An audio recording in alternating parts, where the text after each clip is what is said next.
What if the goddess you've always known as Isis was never really Isis at all? Imagine that for thousands of years, the world's been calling her by a name she never answered to. A name given not by her own people, but by outsiders who rewrote the story. It sounds almost unbelievable, but the truth is, most of the names we casually throw around when we talk about ancient Egypt, Isis, Osiris, Anubis, Horus, aren't the names the Egyptians themselves used.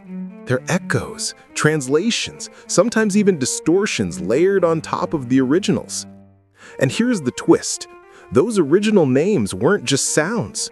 They were codes of meaning, tied to power, identity, even divinity itself. By changing them, something profound was lost. By the end of this video, you'll see Egypt's gods not as the Greeks packaged them, but as the Egyptians themselves knew them. And once you do, you'll never see them the same way again. When we think of Egypt, most of us are already speaking a language filtered through someone else's eyes. The names etched into our school books, documentaries, and even pop culture weren't born along the Nile. They were rewritten centuries later by the Greeks. And while translations can sometimes help us understand, in this case, they did more than translate. They reshaped, simplified, and at times stripped away the richness embedded in those original words. In ancient Egypt, a name wasn't just a convenient label. It carried essence, identity, even power. To speak a god's true name was to touch the core of who they were. So when the Greeks arrived and began adapting Egyptian deities into their own language, entire layers of meaning shifted. Isis became Aset, Osiris became Wesir, Horus became Het-Heru, and suddenly what had once been intimate truths turned into distant echoes. So here's the journey we're about to take. Together, we're going to peel back those Greek layers, step into the temples, and uncover the names as Egyptians themselves spoke them. But before we do, there's one question hanging in the air. Why did the Greeks feel the need to change those names in the first place? Let's start with the goddess at the center of it all, Isis. That's the name we've inherited through Greek and later Roman writers.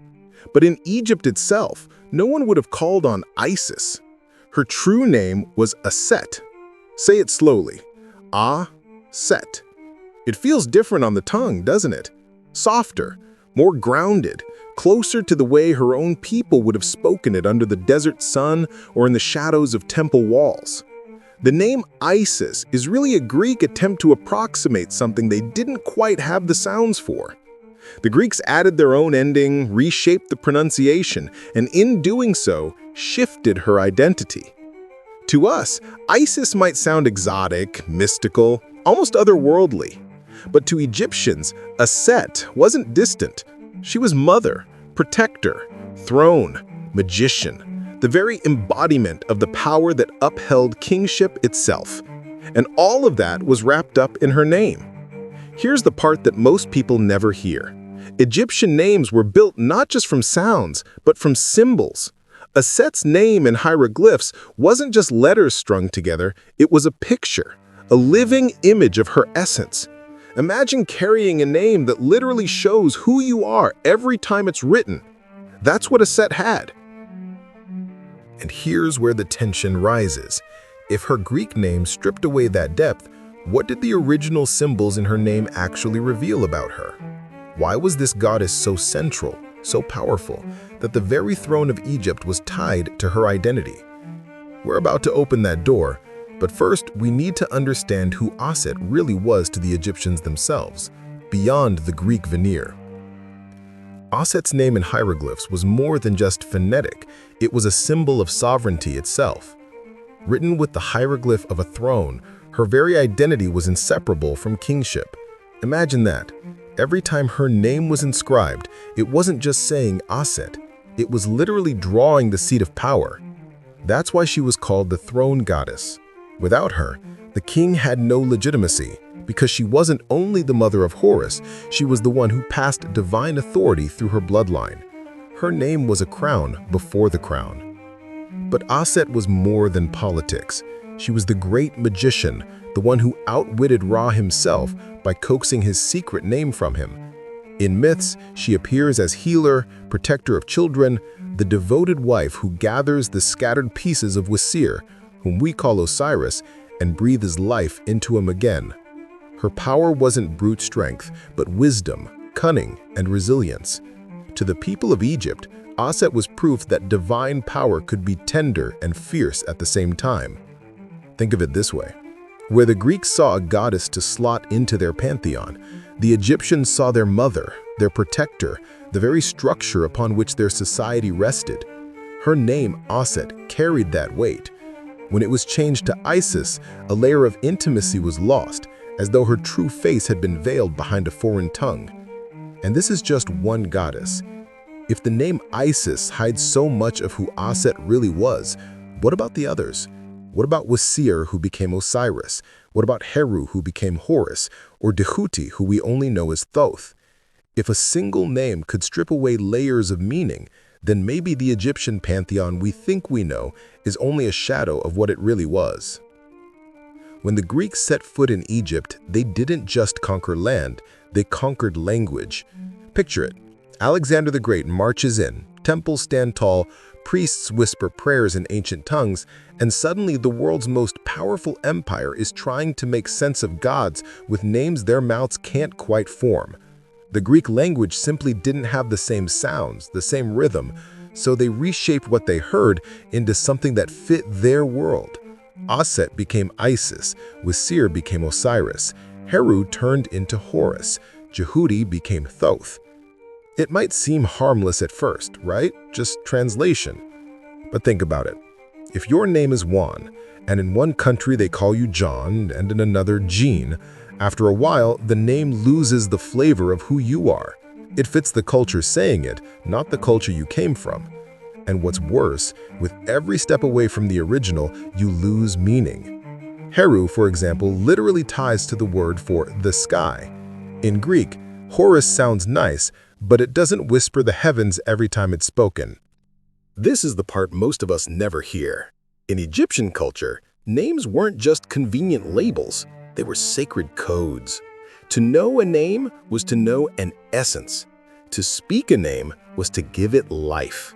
And when the Greeks shifted those names, they weren't just adjusting pronunciation, they were rewriting spiritual DNA. So here's the payoff. When we look at Osiris, we're not just seeing a different spelling of Wesir, we're looking at a god whose identity was filtered through a foreign lens. And the ripple effect was massive, because if names were power, then changing names meant shifting power too. In ancient Egypt, names weren't just identifiers, they were living forces. To know a name was to hold a thread of power. That's why priests guarded them, why spells and prayers repeated them with such precision, and why myths wove stories about hidden names that could change the fate of gods themselves. One of the most striking tales is about Ra, the sun god. According to the myth, Ra was growing old, his power fading. Isis, brilliant and cunning, saw an opportunity. She created a venomous serpent and placed it in Ra's path. When he was bitten, even the great sun god was brought low. Desperate, Ra called out to the other gods for help, but nothing worked. That's when Isis appeared. She offered to heal him, but only if he revealed his true name. Ra resisted because to give away his name was to give away his very essence. Yet, in his weakness, he had no choice. And so, he whispered it to Isis, who gained immense power through knowing it. With that, she healed him. But the balance of power had shifted forever. Now, pause for a second. If Egyptians believed that a god's secret name could tilt the scales of divinity, imagine what it meant to alter the everyday names by which these deities were known. Changing Isis to Aset or Wesir to Osiris wasn't just a linguistic tweak. To the Egyptians, it would have been stripping away a layer of sacred power, turning a name that resonated with cosmic meaning into something foreign and hollow. This is why the Greek translations weren't harmless. They disconnected the gods from the intimate language of their worshippers, and in doing so, reshaped the way entire civilizations remembered them. Let's keep pulling back the curtain, because Isis wasn't the only one whose true name has been hidden in plain sight. Think about Anubis, the jackal-headed god of embalming. Most of us know him by that Greek name, but to Egyptians, he was Inpu, a name tied to words for decay and royal child. Doesn't that shift your view a little? He wasn't just the guardian of mummies. Inpu was a guide who stood at the threshold between life and death, a figure who carried both dread and dignity. Or take Thoth, the ibis-headed god of wisdom and writing. That's the name we use today, but Egyptians called him Djehuty. Say it aloud. Djehuty. Built right into his name was the sense of measure, balance, divine calculation. Djehuty wasn't just a scribe in the sky. He was the cosmic record keeper, the one who ensured that truth itself had weight on the scales of judgment. And then there's Hathor, often portrayed as the loving cow-headed goddess of beauty, music, and joy. Her true name was Het-Heru, which literally means house of Heru, or the dwelling place of the falcon god we know as Horus. Imagine that, every time Egyptians spoke her name, they were declaring that she embodied the space where divinity lived. Het-Heru wasn't just about beauty or love. She was a cosmic vessel, a sanctuary of the divine. Did you know all of this before today? Probably not, because somewhere along the way, those names were flattened into something easier for outsiders to say. But once you taste the originals, Inpu, Djehuty, Het-Heru, they open up a whole new dimension. You stop seeing gods as distant figures on papyrus and start hearing the voices of the people who called on them thousands of years ago. What's fascinating is that this isn't just a story about ancient Egypt, it's a story about identity, culture, and how the words we use shape the world we see.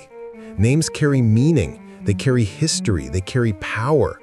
When the Greeks changed Aset to Isis or Wesir to Osiris, they didn't just alter pronunciation, they subtly reshaped how future generations would perceive these gods and the culture that revered them.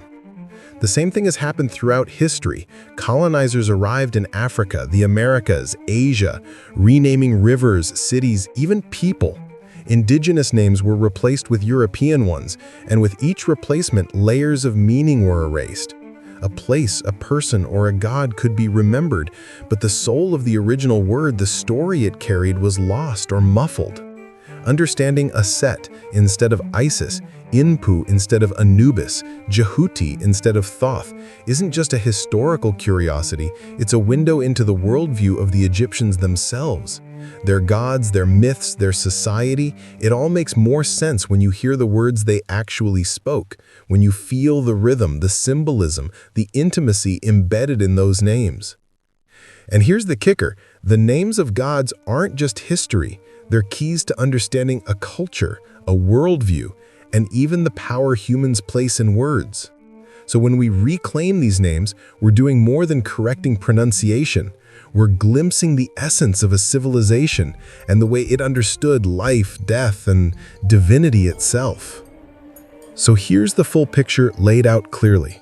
The Greeks didn't just stumble over Egyptian names, they reshaped them intentionally. Linguistic convenience played a role, yes, but there was more at work: power. By altering names, they subtly controlled the narrative of these gods, filtering their meanings through a foreign lens. Aset became Isis, Wesir became Osiris, Heru became Horus. The original layers of symbolism, authority, and divine essence were softened, hidden, or lost entirely. But what did Aset really mean to the Egyptians? She wasn't just a mother figure or a mystical goddess. They saw her as the embodiment of the throne itself, the conduit of kingship, the magician who could bend cosmic forces. Every symbol, every hieroglyph, every syllable of her name carried authority, protection, and sacred meaning. When you speak Aset instead of Isis, you're not just saying a different word, you're touching the power and intent the Egyptians themselves felt when invoking her. That's why real names matter. They aren't arbitrary. They are vessels of history, culture, and perception. They shape how we remember, how we interpret, and how we connect to the past. To truly understand Egypt, we must speak of Aset, not Isis, Wesir, not Osiris, Het-Heru, not Horus. Every name restored brings us a step closer to seeing the gods as the Egyptians themselves saw them, vibrant, complex, and alive. And here's the emotional truth. Names are not just history, they are keys to memory, meaning, and power. They connect us to the essence of what came before.